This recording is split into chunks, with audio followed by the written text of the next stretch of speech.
matter what life brings me, I'll never forget these words. With great power comes great responsibility. And today, I'm gonna use my great power to tell you about one of the absolute greatest shows to ever be based on one of the Marvel properties.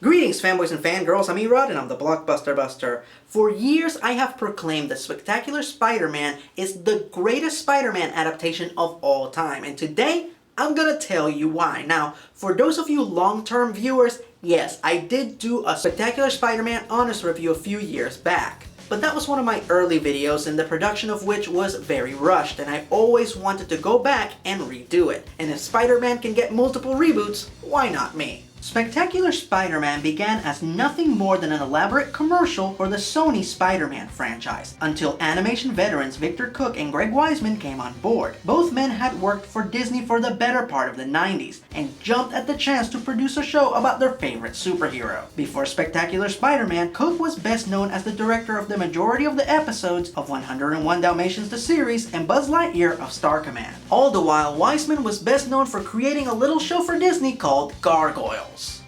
Some of you might have heard of it. FYI, there are quite a few Gargoyles Easter eggs throughout the series, namely Broadway getting a few strategic cameos. But anyway, suffice it to say, Spider-Man was in really good hands. And on top of that, Sony Pictures put very few restrictions on the two creators. As far as I know, there were only two. For starters, the creators were not allowed to use any Marvel characters outside of the Spideyverse, as Sony only had the rights to the Spider-Man franchise and didn't have access to any Marvel properties beyond it. And the only other restriction that I know of is that the creators were required to make as many references to the Sam Raimi movies as possible for the sake of promoting those films. But outside of that, the creators were encouraged to make the show as dramatic, romantic, and action-packed as they wanted. And they were encouraged to choose from any Spider-Man comics from his vast library to draw inspiration for stories, characters, and signature moments. Face it, Tiger.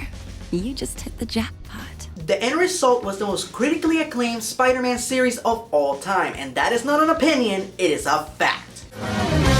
The plot.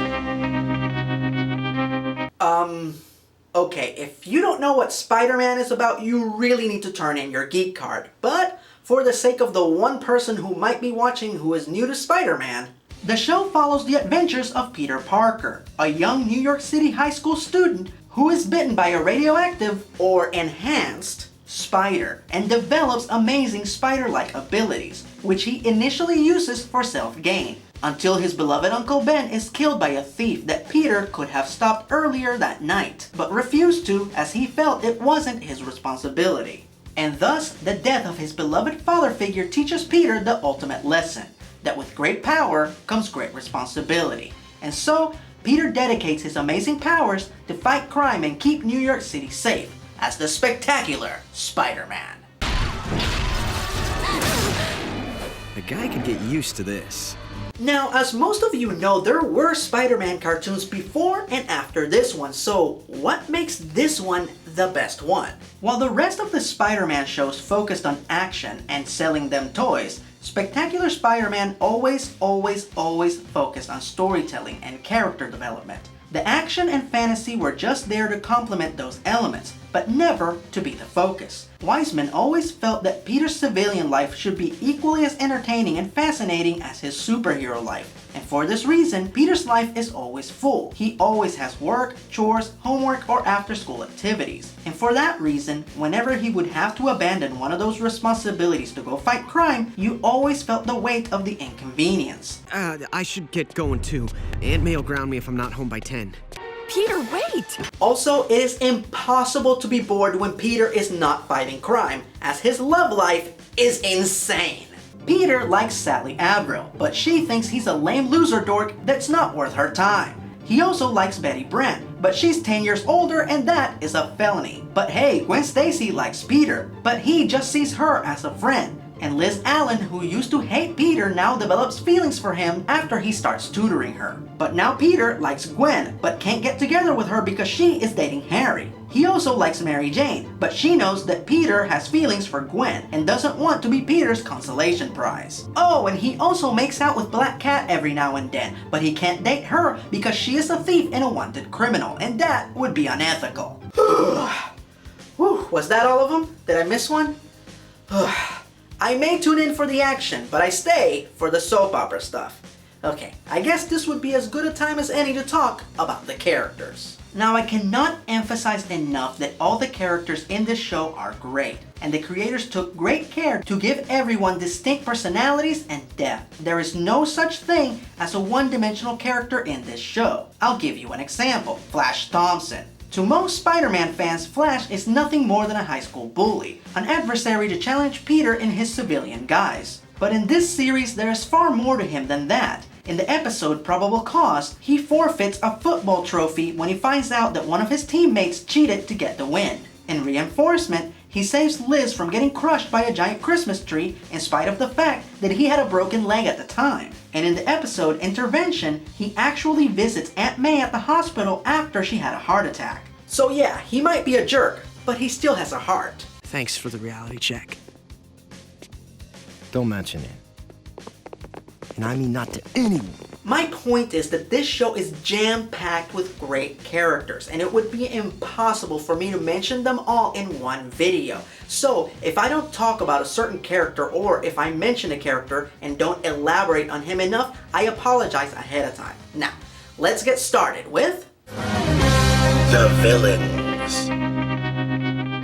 So yes, Spider-Man has one of the greatest rogues galleries of all time, as almost every villain is generally someone from Peter's everyday life, which creates a conflict of interest. And of course, there's the delicious irony that most of the villains are a direct result of Peter's activities as Spider-Man. So yes, all of those elements are very much reflected in this series. However, the creators took it a step further, as they tore a page from Batman the Animated Series and actually made the majority of the villains sympathetic and relatable. For example, the Sandman, played by John DiMaggio, a career criminal that desperately wants to get that big score and retire, but ultimately doesn't want to hurt anyone. Or Dr. Octopus, played by Peter MacNicol, an abused employee who becomes drunk with power after an accident gives him control over 4 super strong mechanical arms. And Electro, played by CRISPIN Freeman, a blue-collar worker who loses any chance at having a normal life after getting his electric powers. The one villain that I was the most disappointed with was the Vulture, played by horror icon Robert Englund, who starts off great when he is introduced as an old inventor who Norman Osborn discards for being senile and out of date. That was the launching pad for a great character. But ultimately, he just becomes Dr. Octopus's henchman for the rest of the series, which honestly seemed like such a huge waste. While Spider-Man had an ample supply of villains to fight throughout the series, there were only 2 that challenged him consistently from the beginning to the end of the show. And the first one was Tombstone, played by Kevin Michael Richardson. Like Spider-Man, Tombstone lives a dual life. To most of the world, he is known as L.Thompson Lincoln, a billionaire philanthropist who has created jobs, progress, and plenty of opportunity in New York City. But secretly, Lincoln is actually Tombstone, the most powerful crime boss in the city. So powerful that the law can't touch him, even with Spider-Man's considerable aid. Now, if that description of Tombstone sounds exactly like Kingpin from Daredevil, that is because it should. Interesting fact, the Kingpin actually started out as a Spider-Man villain, but somewhere along the way he was adopted into the Daredevil franchise, where he was just a better fit, and has been known as the arch-nemesis of the Man Without Fear ever since. And at the time the Spectacular Spider-Man was being produced, 20th Century Fox owned the rights to Daredevil. You remember that, they made that wonderful Ben Affleck Daredevil movie that everyone loves. Wrong! And thus, out of the desire to include a villain in the series that had the same flavor as the Kingpin, Wiseman and Cook decided to repurpose Tombstone, who was just a super strong thug in the comics, and they turned him into an analog of the Kingpin, or as they call him in the series, the Big Man of Crime. Your Mr. Lincoln will be pleased. Ixnay, we don't ever use the L word. Call him the big man. Here's another interesting fact. While Kevin Michael Richardson played Tombstone throughout the series, in the pilot episode, he was voiced by a different actor, and that was none other than Mr. Sexy Voice himself, Keith David. Now, why is that relevant? Because David also voiced Goliath in Gargoyles. In fact, almost all of the principal players had roles in this show. Jeff Bennett, who played Brooklyn, was the Shocker. Thom Adcox Hernandez, who played Lexington, was the Thinkerer. Bill Fagerbakke, who played Broadway, was Morris Bench, the man who would become Hydro Man. And Ed Asner, who played Hudson, was Uncle Ben. Also, on a side note, Asner was also J. Jonah Jameson in the 90s Spider-Man, making him the absolute most meaningful cast member in this series as far as I'm concerned. Go get him, kiddo. But the absolute greatest villain in the series, and the one that challenged Spider-Man the most, was without a doubt the Green Goblin, played by Steve Blum. As far as I'm concerned, this is the absolute greatest version of the Green Goblin outside of the comics. He was menacing and vicious, but somehow fun and entertaining as hell. A jester one minute and a psychotic killer the next. The character was pure chaos, but it was chaos with a purpose, as the Goblin was ridiculously smart. And often, all the mayhem and destruction was just a distraction for him to achieve a larger endgame. He was the best villain because he was the only one who challenged Spider-Man both physically and mentally. Not to mention that the mystery of his identity was one of the best aspects of the series. Every time you thought you figured out who the Green Goblin was, the creators threw you another curveball. You don't think the Goblin could be... Mom? Oh, and for those of you who think you can find out what his true identity is by looking at the show's IMDb page and finding out what other characters Steve Blum played, I'm afraid that won't work, as both the Green Goblin and his true identity had completely different voice actors. And this, my friends, falls in line with how smart the Goblin is. He thinks of everything. Spray a little knockout gas and you fold like origami. Heroes. Now in this section, I have to make mention of J. Jonah Jameson, played by Darren Norris. Yes, I know. He is an overbearing, loudmouthed jerk who makes life difficult for Spider-Man, but he does provide Peter Parker with an income, which he so desperately needs. And like Flash Thompson, he is also secretly a very caring guy. And besides, Darren Norris is so good in this part, he gives J.K. Simmons a run for his money. Ooh, piece of advice, kid. Perfume doesn't cut it. Tomato juice. Only thing after taking pictures at a dump. Now, back when I did my original honest review of this show, my favorite character was Gwen Stacy, played by Lacey Chabert, and that is most definitely still the case. Now, believe it or not, in the comics, Gwen Stacy was not liked. Readers found her to be a boring, annoying goody two-shoes. In fact, readers didn't fully grow to love her until they killed her off. It was Greg Weisman's mission to have their version of Gwen Stacy live up to the legend created by nostalgic fans. The character was still a chaste, studious do-gooder, but the creators enhanced that by turning her into the awkward nerd that Peter used to be before he got his spider powers, and have the character represent the chapter of Peter's life that was closed when he became Spider-Man, and that era that he always wants to revisit, but his new responsibilities as a superhero prevent him from doing so. And you have to admit, the forbidden love angle was insanely captivating.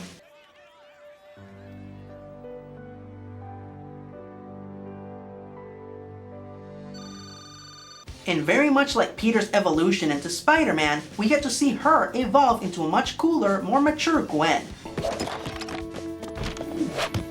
Wow, and with no spider sense. Now, in spite of Gwen getting captured by villains a lot, she was still very resourceful and brave, always there to give Peter or Spider-Man a hand the moment that one of them needed her. Now, as I am recording this, everybody's going banana balls over Tom Holland. Everyone loves him, and he is already being declared the greatest Spider-Man of all time. Now, while I don't disagree that Tom is great, and he has many attributes that make him a superior Spider-Man, I mean, he does have the charm, the physicality, and the devastating good looks. How's things? Oh, you're really cute. In spite of all that, my favorite Spider-Man is still Josh Keaton. Josh was just magnificent at capturing all aspects of the character. The youthful zeal, the socially handicapped nerd, the fast-talking smartass, and no one, I repeat, no one is better at delivering a Spider-Man one-liner than Josh Keaton. Huh. Only 6, huh? What happened? Lizard and Goblin had Knicks tickets? Peter Parker is a conflicted but well-intended kid who just wants to honor his uncle's memory, often having to do the right thing even though it might get in the way of what he really wants. And Keaton captured that magnificently, all the while keeping the character loose and fun. Oh, I got the thing on the thing. What do I win? You! I win me? That makes no sense. And that, my friends, is why his Spider-Man is spectacular. Character design and animation. Due to the success of the Sam Raimi movies and their elaborate web-slinging sequences, Sony desperately wanted to match that in the animated series, so the animation was always high quality, not just capturing the extent of Spidey's amazing powers, but delivering dozens of astonishing action sequences, as well as truly touching dramatic moments between the characters that are entirely dependent on the animation. The character design was handled by Sean Cheeks Galloway. Known for his eclectic design style, Sean is best known for designing the characters for Hellboy Animated. But I honestly feel that it was on this show where his style truly shined, as he perfectly captured the laid-back youthful look of the teenage characters, all the while making the older characters still look memorable, but age-appropriate. For Spider-Man, he created one of the absolute best designs the character has ever had in animation. Simple but dynamic, all the while still paying tribute to Steve Ditko's original design. And while the rest of the Spider-Man from other cartoons might blend together, Cheeks' Spider-Man is so unique there's no confusing him for any other Spider-Man. He is one of a kind. He also lent his signature style to the bad guys, Electro being my favorite one of his redesigns. And while his versions of Dr. Octopus and Green Goblin used to bother me, as they looked more like toys than cartoon characters, they actually grew on me. And I've actually grown to really love the look of all the characters in this show, as their looks are 100% unique to this series, and that's okay with me. So while the designs might be simple, they're still pretty awesome. Gotta say, Tiger, you fill out that costume nicely. Very nicely. You can web me up anytime, Petey.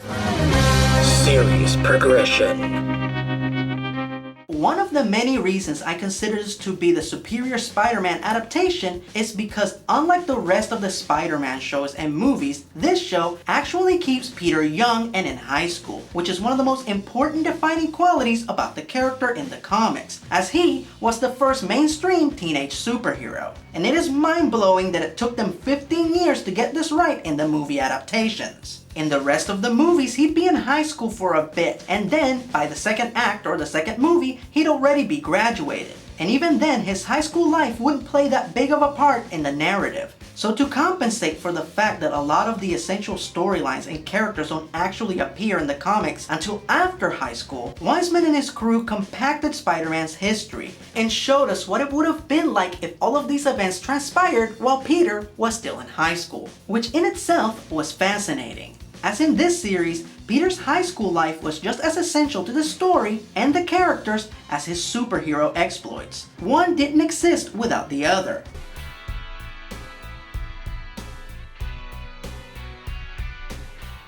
The show would never allow Peter to be too cool. The character was just as human and as flawed as you and me. Peter constantly makes mistakes and spends several episodes suffering from them, like losing his shoes during a quick costume change, falling in garbage and being stuck with the smell, destroying his paycheck during a fight scene, and my personal favorite, burning his tongue with hot cocoa. Which for a character that's known for his incessant talking is pretty damn hilarious. Now, watch the mouth. They're children presents. What? Ugh. I burned my tongue, okay? Like most animated shows of the 2000s, the seasons of Spectacular Spider-Man were comprised of one big arc that would run across an entire season, and smaller standalone episodes that would often set up future storylines. Season 1's arc was mostly about the consequences of Peter's actions, how his carelessness in his civilian life would hurt the ones that he loved, and how his activities as Spider-Man forced the criminals of New York to up their game and become supervillains. This all comes to a boiling point when Peter lets himself be corrupted by the black symbiote suit and inadvertently creates Venom. Now I'm gonna make one of my famous bold statements that might just piss a lot of you off. And here it goes.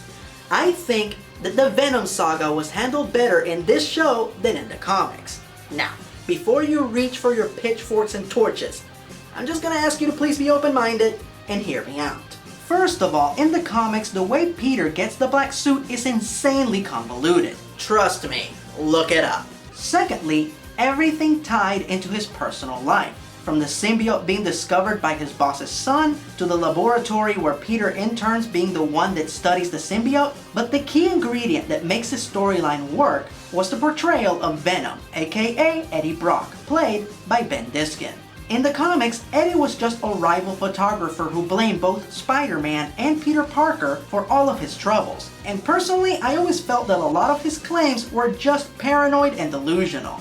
I mean, the guy would blame Spider-Man if the waiter got his order wrong at Denny's. It was pretty ridiculous. In the show, however, they brilliantly decided to de-age Eddie and make him just about a year or two older than Peter, so the two characters would be on the same level. They also made him one of Peter's childhood friends. In fact, Eddie's parents died in the same plane crash as Peter's parents. But the difference was that while Peter had Aunt May and Uncle Ben to take care of him, Eddie had no one. So he had to figure things out on his own. But that still wasn't enough to make Eddie go bad. He is still a hard-working, brave, loyal friend. Hell, there's even an episode where he takes Gwen to a school dance after he realizes that the poor girl is crushed after Peter stupidly failed to ask her to the dance himself. Now that is a hero.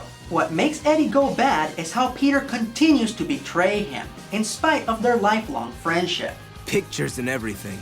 But who could have taken these? Check the byline.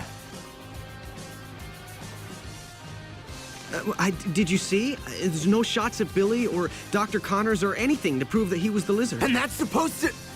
Bro, you ditched the antidote effort to win a contest. Now, whether or not Peter's actions are justified due to him being a superhero, the fact is that Eddie growing to hate the guy and becoming a supervillain is very understandable. He was pushed and pushed and pushed until he broke. And when he did, out came the most vicious Spider-Man villain of them all, Venom. So yeah, as far as I'm concerned, this is just a far better version of the story that we got from the comics. If you disagree, that's fine. But before you leave a mean comment, allow me to distract you with a Stan Lee cameo!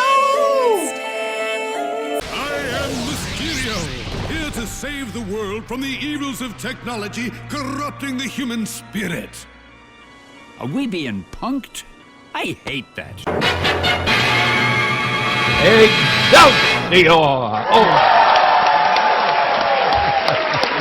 Alright, let's move on to the second and final season.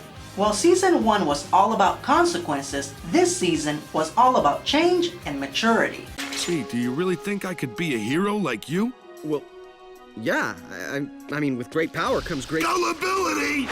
This is when we start to see a lot of the young characters start to grow up and become a bit more responsible. This wave of change is reflected in the superhero side of things as well, with the shift in the criminal factions, as 3 different groups fight for control over the city. Silvermane, who represents old school organized crime, Tombstone, who represents the current guard of corrupt businessmen who manipulate the system to work in their favor, and Dr. Octopus, who represents the new wave of high-tech, physically enhanced supervillains. Man, Shakespeare was right. The villains are many and the heroes are few. Which reminds me, very much like Gargoyles, Greg Weisman is never shy to infuse his love of Shakespeare and opera music into this series. By the pricking of my thumbs, something wicked this way comes. As we often see a lot of parallels between Spidey's adventures and the works of the Bard throughout the series. Hell, in the season finale, Peter's classmates even perform A Midsummer Night's Dream. But my absolute favorite example of Weisman mixing class, culture, and comics is actually in my favorite episode, Gangland, where Peter has to bail on a romantic dinner date with Liz on Valentine's Day to break up a fight between Silvermane, Tombstone, and Doc Ock that potentially could decimate the city. And this amazing fight scene transpires while beautiful opera music plays in the background. The juxtaposition of the devastating destruction opposite to the soothing sounds of La Donna Mobile, Cortigiani, and Vil Raza Donata is just brilliant. And yes, I did research opera in order to understand this sequence a lot better. That is how much I love this show. Of course, after all the fighting, someone had to come out on top, and the answer will make all the contenders green with envy. Guilty. Guilty. And oh, so very be guilty. And thus, our show concludes with Spider-Man and the Green Goblin having one final epic showdown. That is so good, I dare not spoil it here. You're just gonna have to check it out for yourself. So, if this show is as good as I claim it to be, then you might be wondering, why did it end so abruptly? The cancellation. While the first season of the show received both high ratings and plenty of critical praise, a major change transpired at the House of Ideas while Spectacular Spider-Man was in between seasons, and that was when Disney bought Marvel. This started the series of events that led to the show's cancellation. Firstly, Sony was still producing the show, and they were very happy with its performance, and were more than willing to produce Season 3, but this was entirely dependent on the ratings as well as the toy and DVD sales during Season 2. Now, I am very confident that if Spectacular Spider-Man would have continued airing on the CW on Saturday mornings, it would have gone on to have a full run. Unfortunately, that is not what happened. After Disney bought Marvel, they moved Spectacular Spider-Man from the CW, which is owned by their competition, to their brand new network, Disney XD. Most fans of the show were unaware of the change, especially since Disney did such a piss-poor job advertising Season 2. After all, why spend money advertising something you didn't produce yourself? So this led to low ratings and low merch sales for Season 2. Now Sony still could have produced Season 3 and retained the TV rights to Spider-Man, but the endeavor would have been too costly and too risky, especially now that they were at the mercy of the House of Mouse. So Sony canceled the series. Spider-Man's TV rights went to Disney, who then produced Ultimate Spider-Man, which is just awful. I don't even have a joke to go with this. This show is just awful. According to Greg Weisman, he initially planned for Spectacular Spider-Man to have 5 seasons, with a grand total of 65 episodes. In Season 3, he planned to introduce the Scorpion, Carnage, Hobgoblin, and Hydra Man, who would have been played by Bill Fagerbakke. Now, if you want to know very quickly who I would have chosen to play the other villains, I would have picked Fred Tatasciore to play the Scorpion, Matt Frewer to play Carnage, and Mark Hamill to play the Hobgoblin. And yes, Mark Hamill also played Hobgoblin in the 90s show, but he did such a fantastic job that I would love to hear him play that character one more time. Also, Harry's mother, Emily Osborn, was going to have a more significant role in the 3rd season, and she was going to be played by Marina Sirtis, who also played Demona in Greg Weisman's Gargoyles. And man, that would have been awesome. But if there is anything that I have learned from Spider-Man, is to just appreciate what you have and move forward. Final verdict.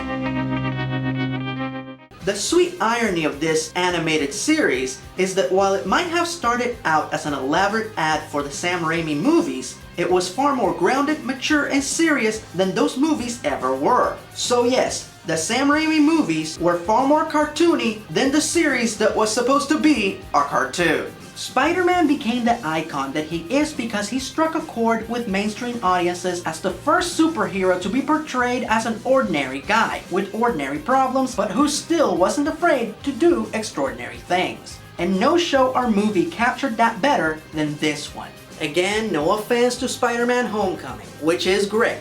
But Spectacular Spider-Man took everything that was great about Spider-Man and put it into one show. But at the same time, it kept the storytelling basic, easy to follow, and easy to relate to, all the while never being afraid to push the envelope and tackle stories and subjects that may be deemed too real or depressing for an animated series. In the end, this show was truly fearless and spectacular.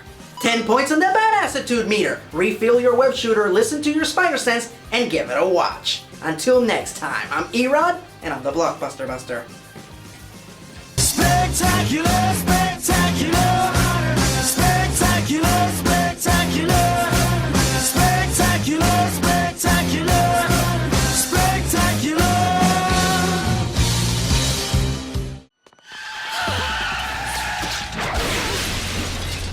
You can thank me later, dude.